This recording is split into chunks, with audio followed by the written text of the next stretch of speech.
We wrapped up our 4-night stay at Alice Hall Guest Ranch with an early morning departure for Vancouver. Michele, our oldest boy Cheeky Mo, and I were on to the next leg of our adventure. 8 nights in British Columbia, starting with 2 nights in Vancouver, then up to Whistler for 3 nights before returning to Vancouver for a final 3 nights.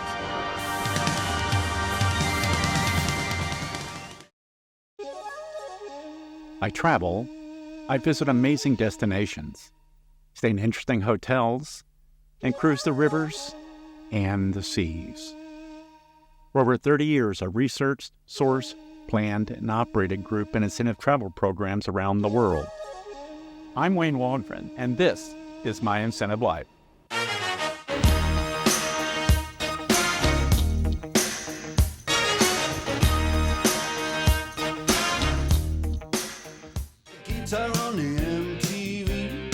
One of my favorite things about Vancouver and a stay at the Weston Bay Shore are early morning walks along Cole Harbor.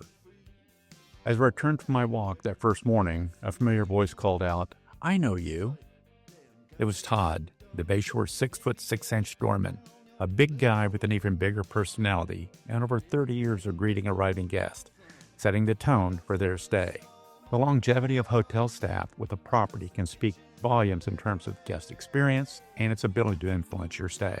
Vancouver Part 1 was short, just 2 nights, but long enough to enjoy a visit to Rodney's Oyster House for lunch and Nightingale, our favorite Vancouver restaurant, to celebrate Michele's birthday. Day 3 arrived gray and overcast. To avoid dealing with the car, I had booked our transfer to Whistler with the Whistler Connection. They delivered the 3 things I wanted out of the drive.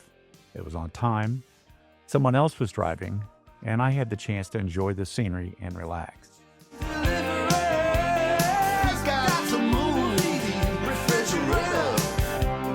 As with many Fairmont hotels, there's a certain sense of grandeur that you experience when you see the property, and the Chateau Whistler is no exception.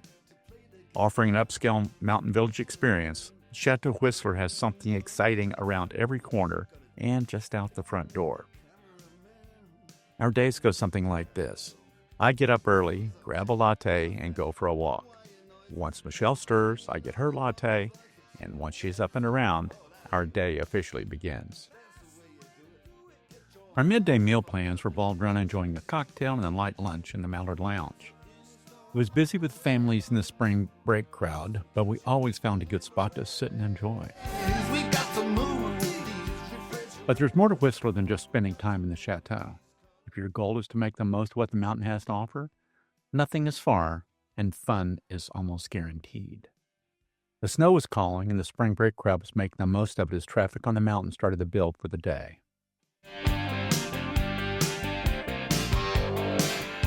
Work and play come together in an easy, relaxed fashion. Hence my tagline, Whistler while you work. Despite the hotel's sold-out situation, our dinner that night in Wildflower was surprisingly pleasant and relaxed, and our server couldn't have been better. If you need a quiet place to relax, unwind, and read, you'll find it easy enough.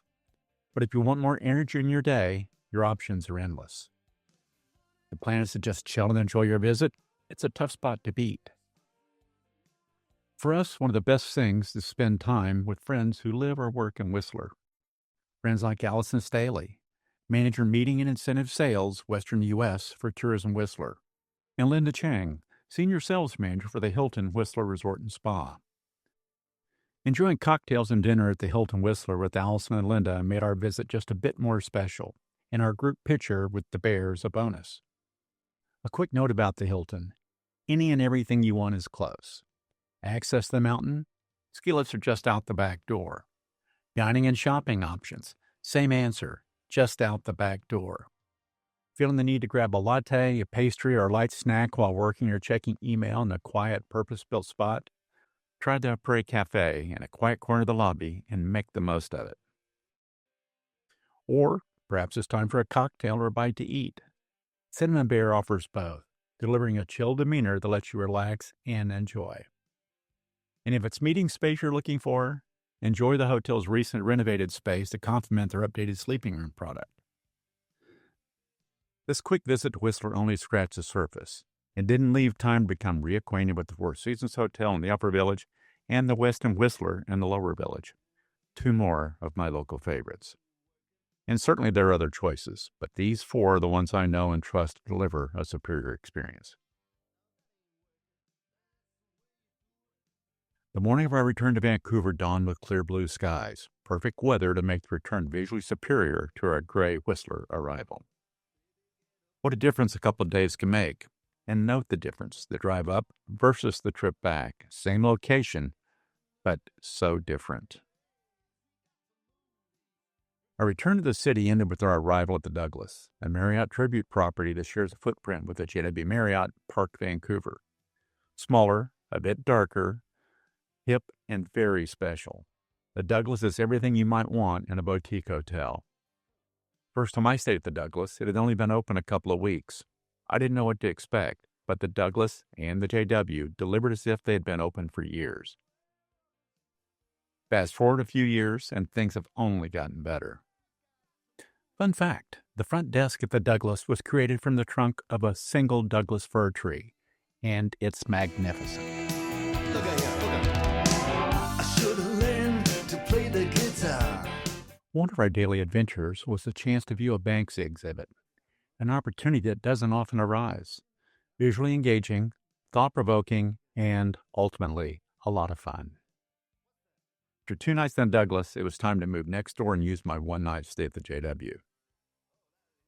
My friend and JW and Douglas sales contact, Michael Parsons, was kind enough to provide an unexpected upgrade to a one-bedroom suite. Not to repeat myself, but it's not easy being me. With happy hour cocktails and a final dinner in the Victor, the steak and seafood restaurant located on the garden of the hotel, things began to wind down for our 4 a.m. departure for the airport the next morning. Let me be clear. Michele believes very strongly that 4 o'clock only comes once a day, and that would be in the late afternoon, typically 1 hour before her 5 p.m. martini. Early a.m. or not, it's never easy to leave one of my favorite destinations, and I'm already planning our return. As a quick reminder, virtually all of our stays in this trip were booked using certificates purchased at Site, IRF, MPI, and Site Texas events and silent auctions. It's good for everyone. I get the benefit of experiencing stays at top hotels and destinations. The organization gets my dollars to further industry research and education, and the hotels and destinations get exposure and my thanks for their support. Everyone wins. If you've enjoyed what you've seen and heard, please take a minute to subscribe, like, and share, and feel free to leave a comment below. I'm Wayne Waldron, and this is My Incentive Life. Look at them yo-yos, that's the way you do it. You play the guitar on the MTV. That ain't working, that's the way you do it. Money for nothing and your chicks for free. Now that ain't working, that's the way you do it. Let me tell you.